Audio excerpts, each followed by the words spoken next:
Hello everyone, so we're back with another Hardcore Nuzlocke, and this one is going to be ground types on Omega Ruby. The rules are the same as always, and you can see them on screen right now. They're also in the description for anyone that's interested in carrying on watching the video and not pausing to read them. The first thing we end up doing is going next door, and doing that we get to run into our neighbour, May.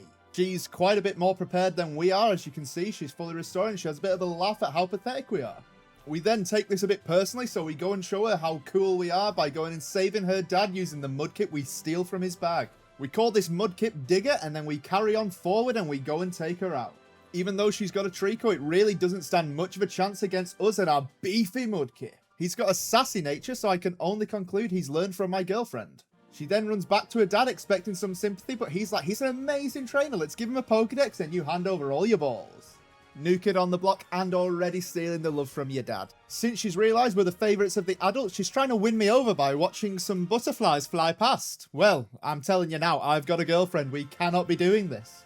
Then we get to run into Wally. Now he is the only other person with a different colour hair to normal, so he's obviously the villain of this story. Next up, we head on to the gym, because there is definitely not another Pokemon we can go and get before this gym that's ground type, but makes this run impossible. Obviously, since we've got a Mudkip, and it's a special ground edition Mudkip, because obviously this is a ground type run, we fly right through this gym as we have two types against it. We then get introduced to Mr. Stone, who gives us a letter to deliver because he's too cheap to pay the £1.50 to get the letter sent with the Royal Mail. It turns out the guy that's going to give us a lift to the next town is a bit of a crazed man. He doesn't want this bird to stop still. He's torturing it in effect. Before the next gym, our boy does manage to evolve into a Marshtomp to get even beefier. Now, this gym is actually quite scary as they know the move Bulk Up, which raises both their attack and defense. Therefore, I decide the best port of call is to use a move Mud Slap, which lowers the accuracy, leaving me less chance to get hit. This takes the matchup down easy enough and he doesn't manage to land a hit on us. We then have the Maku hitter though, so I knock it low enough with the Mud Slap and it misses quite a few attacks to the point where I actually think I'll take it out with a water gun.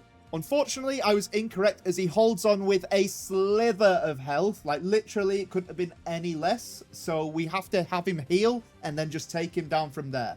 Thankfully, because of the accuracy being lowered, we don't have to worry too much. And he goes for like status moves, meaning we just take him out easy enough. We then run into Steven, who tells us the marvels of the painting that is in this cave and the mythical Pokemon that exists. I think this might be foreshadowing something, but I don't know what. And now that's done, we finally unlock the area where Nincada is, so we can go and catch one. We call him Shovel, and he's got an adamant nature, which isn't the best, but it's not a bad nature at all. We then run into Maxi, and we have him say his heart is pounding in our chest while looking at us. Dude, I must say, I'm totally flattered, but I don't quite go that way. After this, we have another May fight, and she starts off with Slugma, so I go for a Mud Slap to lower the accuracy, hoping it won't hit me, but it goes for Harden anyway. That means we can use one water gun and take it out. She then sends out Grovyle. Now, Digger isn't going to stand a chance against this thing, so we bring out our trusty Shovel. It is draining the life from us, but we're a nice little struggling bug, and that does eventually get us through it. Finally, she has her Wailmer, and this thing will actually one-shot Shovel, so we need to switch Digger right back in. I opt to make it slower than us by lowering its speed using a Mud Shot, and then it's just a battle of attacking to and from, and we do get it even though we are on low health by the end of it. And since Shovel did such a good job there, she wants to evolve. However, I decide that we're going to keep you in a constant state of torment. Can't have you losing that ground type. Next up, we have Watson, but as you might expect, us being ground and his being electric, we make incredibly short work of all three of his Pokemon. I then decide to go to Rust Earth Tunnel, and I start smashing rocks until I can get my next encounter being a Geodude. After that, I just need to progress a little further, and we run into a Numel, which I can catch and use. I end up calling the Numel Civ, and he has a naive nature. And I call Geodude Pickaxe, and he has a jolly one. We then run into some guy who's admiring some trees, and he tells us he's Unova-born and 25. Now, I know most of us in our 20s are pretty tired and we're having to do a lot, but what are them bags under your eyes? After that, we progress a little further, and we run into and catch ourselves a Sandshrew. I end up calling him Excavator, and he has a bashful nature. I then decide he needs to be a proper Excavator, so I evolve him into a Sandslash. We then have another bit of story where we smash down Team Magma and we're introduced to Archie. Now, he makes a pretty good pirate, but I'd have preferred a Johnny Depp lookalike here. We then have a maxi fight to do. His Mighty Enna hits me incredibly low with a Snarl as I hit him with a Bulldoze to slow him down. I know I can get off another attack, even a crit would just knock me incredibly low, it wouldn't actually finish me off. Therefore, what I do is I go for another Bulldoze so he'll be slower than everyone, but unfortunately he roars me and brings out my HM Slave. I normally feint these before the battle, but I forgot in this case, so he's going to get a free hit as I switch in on the next turn. I bring in Excavator, and thankfully he just went for a Swagger, which doesn't end up doing much because on the very next turn he roars me out of here. This brings Civ out, and it just takes 2 Lava Plumes to finally get rid of this Mighty Enna. His Camerupt is the next Pokemon he sends out, but we obviously have a Water Boy hiding in the back, so we make incredibly short work of that one. Unfortunately though, by the time his next Pokemon comes out, we are actually quite low, so we need to switch out. I decide Pickaxe is the best port of call because I can actually use Smackdown on this Golbat so all of my Pokemon can hit it with a super effective ground move. He does manage to confuse us, but it doesn't end up paying off because we've already hit ourselves a few times, so I'm like, what are the chances of doing it again? So I go for it. We hit through and we beat him.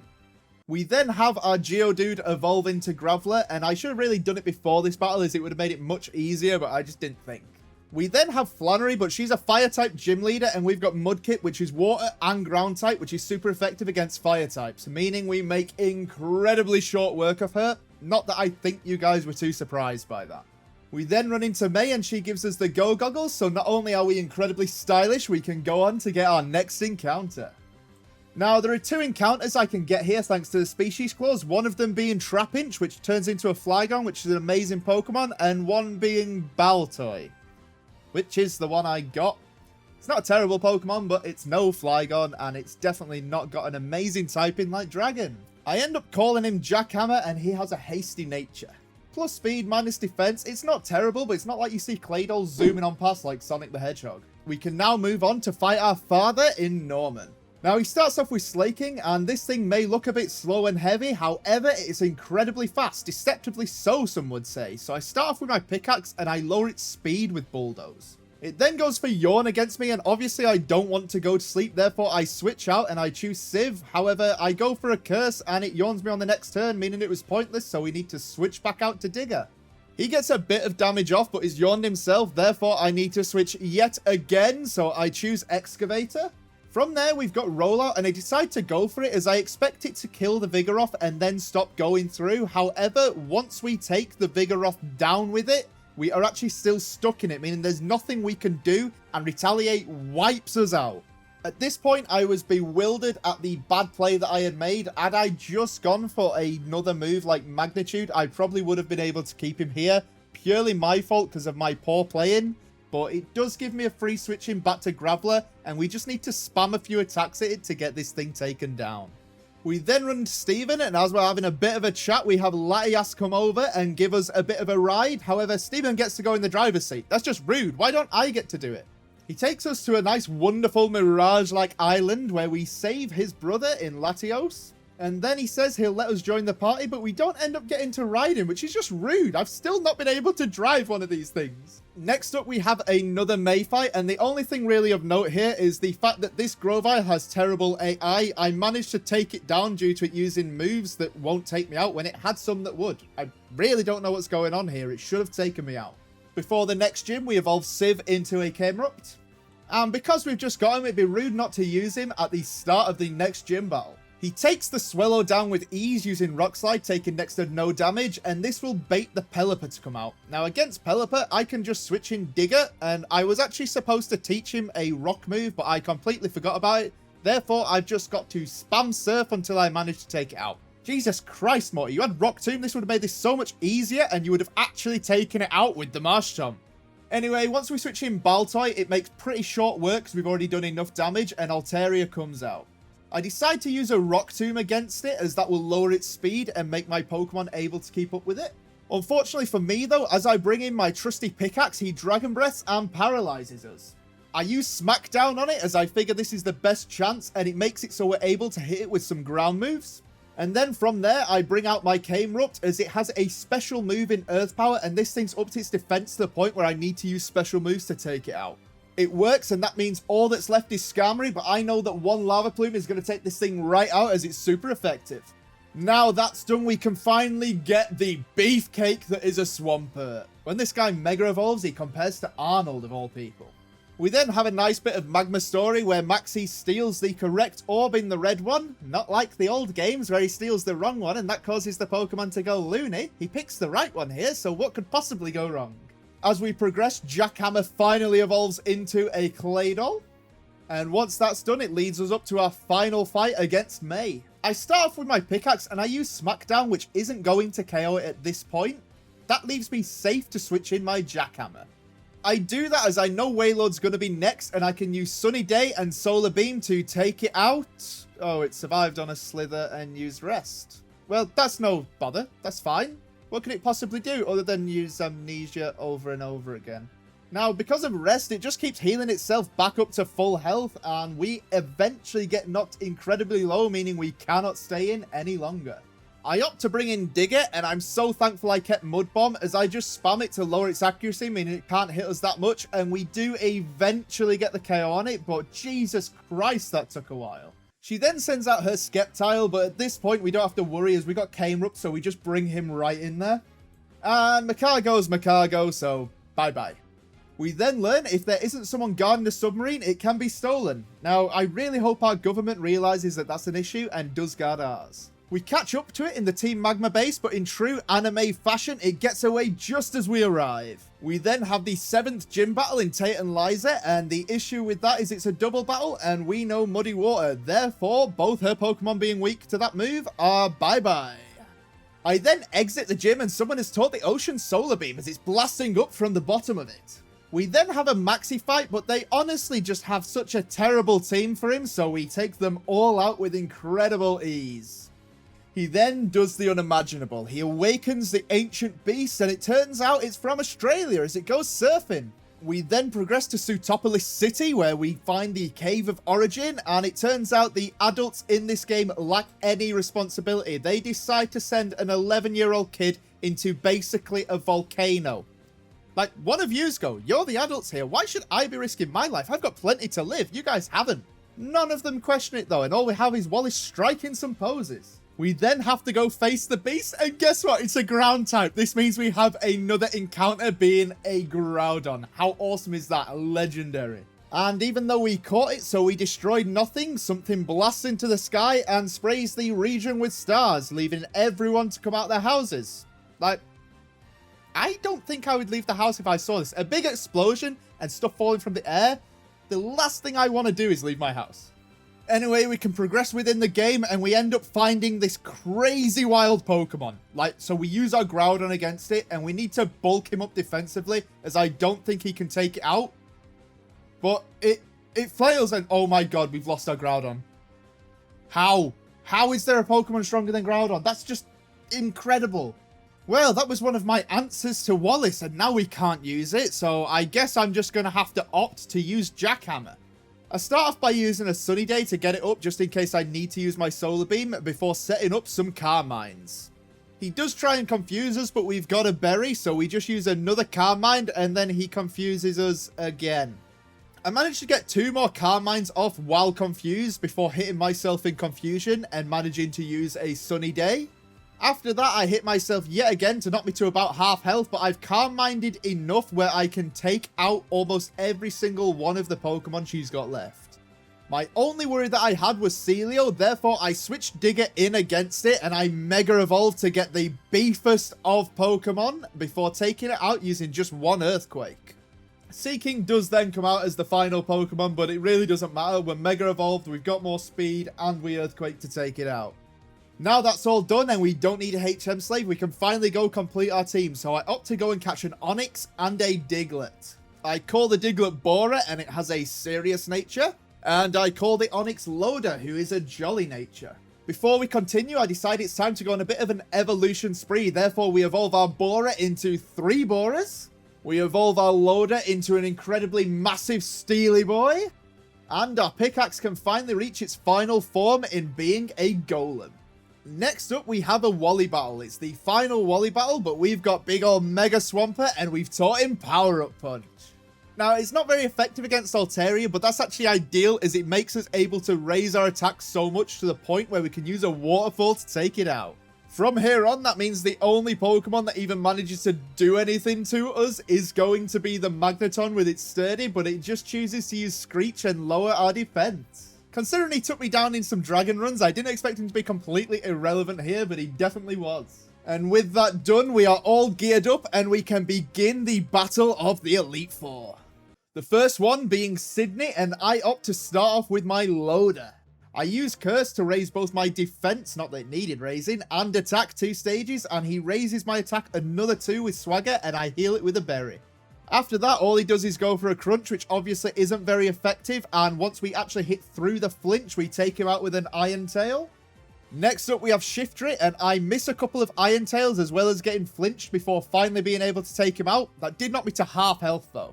Because of the Iron Tail misses, from here on, I decided I needed to switch to Earthquake. The only issue being, by the time we got to Cacturn, we were on 7 health. Thankfully, though, we've got Camerupt in the back. He's a Fire type, so he makes incredibly short work of the Cacturn. Next up, we have the Ghost type trainer being Phoebe. I decide to use a Bulldoze against her Dusclops as I Mega Evolve, and it uses a Curse, which ends up taking it out. Now, obviously, Curse damage is something we cannot do, therefore we just switch out to our Loader. I use a Gyro Ball, but it does pitiful damage, therefore I switch to Earthquake and take the Sableye out. She then opts to bring in Dusknoir, and I'm expecting a Fire Punch here, so I switch back into my Digger. He uses Hex, which does next to no damage and doesn't really mean much. This means we can use 2 Earthquakes and manage to take it out. And from here on, it's just plain sailing. Both Banetts are going to go down to 1 Earthquake apiece. Now we have to face the Ice-type Elite Four member, therefore I start off with my Camerupt. I know that Civ is going to one-shot the Glalie, so I do that, and then I know it's going to bait the Walrein coming out. Walrein coming out means I can switch Digger in, and after Mega Evolution, it just takes 2 power-up punches, and it's gone. Frostlass then uses Confuse Ray against us, but we do hit through and manage to take it out. Unfortunately, though, this means we're going to need to switch out the next turn, as if we get hit and hit ourselves in confusion, we will take ourselves out. I bring Civ out, as I know that it's going to take it out in just 1 move. And then from there, all we've got to worry about is the Glalie. I know I'm going to one-shot it, but I'm questioning whether to stay in, as there is a chance I can miss, and there is also a chance he can crit me. I end up deciding it's worth staying in, and he uses Protect, which manages to block our Lava Plume. With the chip damage, I was kind of sat there, but I figured that he only knows Ice-type moves. It's unlikely he's going to take me out, so I just go for it. He knocks me down. I survive it, and I can one-shot him.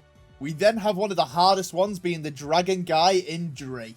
I start off with Jackhammer, and I decide just to spam Calm Minds, as I know this thing's probably going to raise its defense with Cotton Guard. I do eventually knock it quite low, but it does heal on the next turn. However, my next attack takes it out, so it must have been a range. Because we're pretty bulky at this point, Kingdra goes down with ease. However, it did manage to yawn us, meaning we do fall asleep on the next turn. He sends in his Salamence next. Now, this thing knows all physical attacks, and my special defense is what's bulk, so I opt to switch into one of my bigger physical defensive Pokemon, being Pickaxe. Unfortunately for me, he gets crit on the switch in, but he just survives it. This means we're able to take advantage of using a Smackdown, so we can use Earth moves against this before switching in. Obviously, Loader takes it out, but then he brings in his Flygon. Now, I don't know which Flygon this is at this point. It could have Flamethrower. Therefore, the smartest move is for me to switch out. Unfortunately, as I switch into my Swampert, I find out that this isn't the Flamethrower one, so I could have stayed in. We then go and try and use power-up punches in order to take it out, but it does confuse us, and we do hit ourselves in confusion. We can't risk keeping this guy in, therefore we need to switch out. I make the choice to bring in Civ, as I think he's going to be able to do a decent bit to him. However, I forget that he's going to use Earthquake. Earthquake makes incredibly short work of Civ, and we have lost a Pokemon here due to my negligence. I then choose to opt trying to wake up Jackhammer. On the turn he wakes up, he manages to hit a Psychic, but unfortunately it isn't quite enough. Therefore, I need to use another one, but he's already hit me again at this point. After this, I know he's going to take me out, so I opt to switch Bora in. Bora manages to get 1 Sucker Punch off for a bit of chip damage, but it does next to nothing. At this point, I'm still expecting him to use a Boom Burst, therefore I switch Loader in, as he should be able to tank it, but it uses Flamethrower. Unfortunately, what this flamethrower means is I only managed to knock it to a slither with Iron Tail. Had we had the range on that, we wouldn't have had to worry, but it was just a slither it lived on. So at this point, I'm thinking my heart is beating like mad. I genuinely don't know what to do, and I make the choice that I need to sack someone.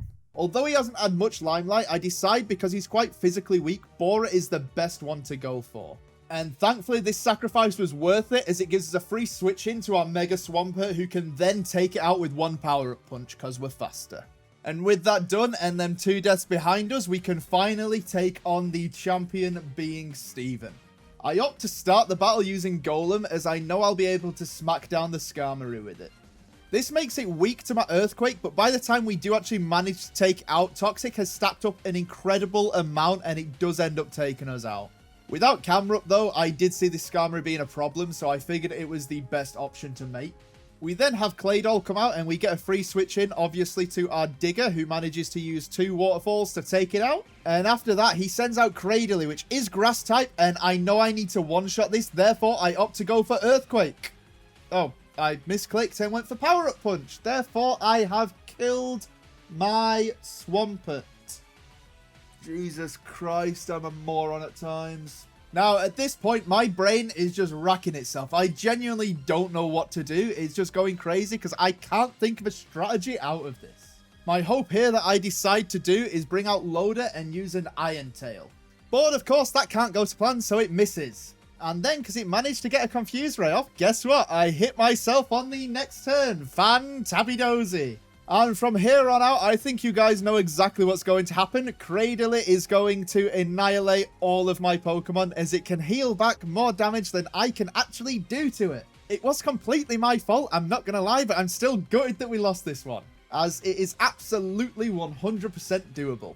Anyway, I really hope you all enjoyed. If you wouldn't mind leaving me a like on this video, it would greatly help me out. If you want to see more content like this, subscribe. And as usual, in the comments below, just put your runs and I will get to them as soon as I can.